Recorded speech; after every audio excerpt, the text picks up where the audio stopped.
네, 한 주간 뉴스 가운데 가장 뜨거운 이슈 현안만 골라서 정리해드리는 주간 뉴스픽 시간입니다. 오늘 주연 방송 보도국의 홍서표 보도국장과 얘기 나눠보겠습니다. 어서 오십시오. 네, 안녕하세요. 첫 번째로 픽한 뉴스 어떤 뉴스입니까? 네, 오늘 첫 번째 픽은 곳곳 케이블카 속도전입니다. 네, 지난해 설악산 오색 케이블카 착공하면서 지역 경제 활성화에 대한 기대감이 커졌고 이어서 도내 곳곳에서 신규 케이블카 설치가 추진되고 있다고요? 네, 그렇습니다.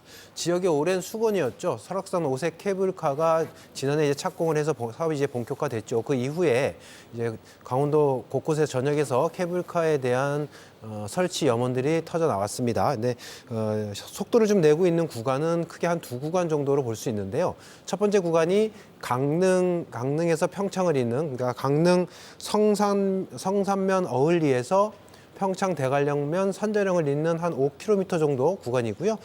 사업비는 한 800억 정도 예상이 됩니다. 이제 이 사업 같은 경우는 조만간 행정안전부에 지방재정투자심사를 신청할 계획에 있습니다. 그 다음으로 이제 좀 진행이 되는 곳이 바로 그 고성 울산바위 케이블카입니다. 이제 고성 울산바위 케이블카도 고성군이 사업을 구체화하기 위해서 군 관리계획 변경에 착수를 했고요. 아마 하반기쯤에 앞서 말씀드린 지방재정투자심사를 신청할 계획으로 진행 중에 있습니다. 그 외에도 뭐 원주 치악산 케이블카라든지 삼척 덕산항 케이블카 그리고 철원 금악산 구간도 어쨌든 프로젝트로 지역 수건 사업으로 지금 진행이 되고 있다 이렇게 말씀드릴 수 있겠습니다. 그렇지만은 이게 케이블카가 설치되면은 환경이 훼손되는 거 아니냐 네. 이런 우려도 있고요. 이게 적자로 이어지는 거 아니냐 이런 우려도 있는 것 같은데 어떻게 봐야 될까요? 맞습니다. 우리가 설악산 케이블카에서도 환경 문제 때문에 시간이 좀 오래 걸렸죠. 네. 이제 강원특별자치도가 되면서 일부 이제 그 권한이 강원도로 좀 규제 해소를 할 수 있는 권한이 좀 이관이 됐습니다. 그 중에 이제 산림과 환경도 포함이 되는데요. 설악산 케이블카의 경우 앞서 말씀드린 것처럼 시간이 좀 오래 걸렸던 것이 환경부의 환경영향평가를 문턱을 넘는데 상당히 오랜 수년, 뭐 적어도 10수년 이상의 시간이 걸렸다라고 볼 수 있습니다. 그래서 착공이 지난해야 겨우 된 건데 하지만 이제 일부 권한이 강원도 일대는 없었지만 강원자치도가 되면서 권한이 이관이 돼서 조금은 더 이 산림이나 환경 관련된 규제 부분을 쉽게 풀 수 있지 않을까라는 기대가 그 곳곳에서 케이블카를 해달라는 염원에 반영이 된 것 같습니다. 그런데 말씀하신 것처럼 이렇게 진행이 되다 보면 환경 파괴 문제, 그다음에 곳곳에 생기는 케이블카가 생김에 따르는 그냥 그 출혈 경쟁 문제 이런 것들이 우려가 되거든요.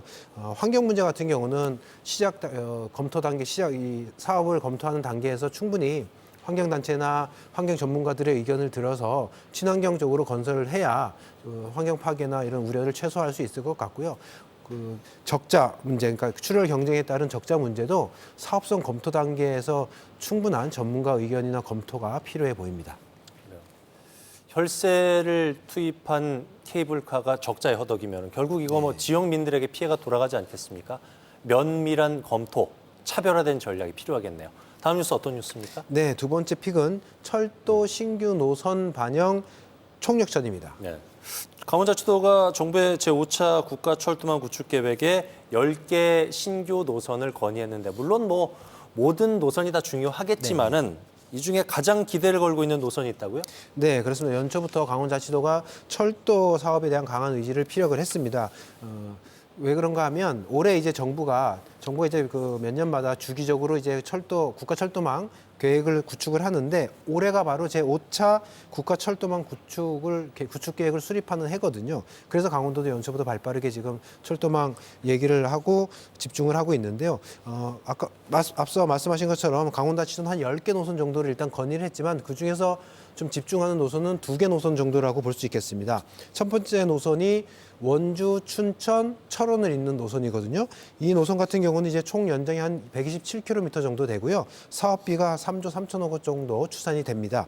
이 노선을 집중한 이유는 춘천, 원주, 철원 이 노선이 연결이 되면 춘천을 중심으로 해서 지금 공사가 진행 중인 동서고속화철도, 춘천과 속초를 잇는 노선과 또 연결이 되고 원주 쪽을 보면 지난해 말 개통이 됐죠. 원주하고 부산을 잇는 KTX 중앙선 과도 연결이 되거든요. 그러니까 조금 더 그 사통팔달의 철도 노선이 강원도를 이을 수 있는 그 노선이기 때문에 강원도가 집중을 하고 있다고 볼 수 있겠고요. 두 번째 좀 강원도가 집중하는 것이 제천, 태백을 거쳐서 삼척까지 넘어가는 태백 영동선입니다. 이 노선 역시 한 124km 정도 총 연장 길이는 되고요. 사업비도 한 3조 286억 원 정도 추정이 돼 있습니다. 그래서 강원도는 일단 이 두 개 노선이 직전 5차, 지금 올해 하는 5차가 아니고 직전에 4차 국가철도망 구축계획 당시에 추가 검토 사업으로 선정이 됐었기 때문에 아무래도 이 노선에 대해서 조금 더 정부 계획 반영에 좀 가능성이 높다고 보고 집중을 하고 있다 이렇게 볼 수 있겠습니다. 경쟁이 뭐 이만저만 치열한 게 아닌가 네. 봐요. 전국 광역지자체에서 이제 건의가 된 게 160개 사업, 369조 원 규모가 건의가 됐답니다. 경쟁이 진짜 치열할 네, 네. 것으로 보이는데 제5차 국가철도망 구축계획 언제쯤 발표가 됩니까? 일단 빠르면 한 7월, 늦어도 연내에는 이제 발표가 될 것 같습니다. 이제 그렇기 때문에 빠르면 7월 발표된다고 보면 이제 앞으로 남은 4, 5개월 정도가 여기에 강원도의 계획이 반영이 되냐 안 되냐 아주 중요한 시기거든요. 그래서 이 기간 동안에 강원도는 충분히 정부를 설득할 수 있는 논리를 이제 개발을 해야 되고요. 또 지역 정치권하고도 공조를 해서 이 앞서 말씀드린 두 개 강원도가 집중하는 노선이 5차 국가철도망 계획에 반영될 수 있도록 집중을 해야 될 것 같습니다. 근데 여기서 한 가지 좀 말씀드리고 싶은 것은 철도망 계획에 반영이 된다고 하더라도 그 이후에 또 넘어야 될 사안이 적지 않습니다. 대표적인 것이 용문 홍천 철도인데요. 4차 국가철도망 계획에 용문 홍천 철도가 반영이 됐었거든요. 근데 이게 아직도 사업이 진척이 이렇게 빠르진 않습니다. 그게 예비 타당성 조사를 지금 거치고 있는 건데 타당성 조사를 또 그 이후에 거쳐야 되기 때문에 그렇거든요. 그래서 더불어서 올해 이 두 개 노선을 반영하는 것도 중요하지만 용문철도 예비 타당성 조사도 상반기쯤 나올 것 같은데 반드시 이 고비를 넘어서 이 사업도 좀 조기에 착공할 수 있어야 될 것 같습니다. 예. 어쨌든 강원철도의 신규 노선이 뭐 최대한 좀 네. 반영이 될 수 있도록 도랑 지자체 정치권이 총력전을 좀 펼쳐야 될 것 같네요. 마지막 뉴스 어떤 뉴스입니까? 네, 춘천 온이 삼천초 신설 난항입니다. 그렇군요.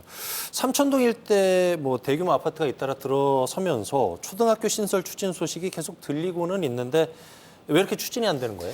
일단 학교 신설이라는 것이 이제 부지부터 만들어야 되고 그다음에 뭐 각종 인허가 행정 절차들은 걸쳐야 되는데요. 일단은 온이 삼천초 같은 경우는 이 부지 선정부터 초기 단계부터 좀 난항을 겪는 것 같습니다. 관련 기관들이 협의가 좀 원활하지 않다는 느낌이 좀 있는데요.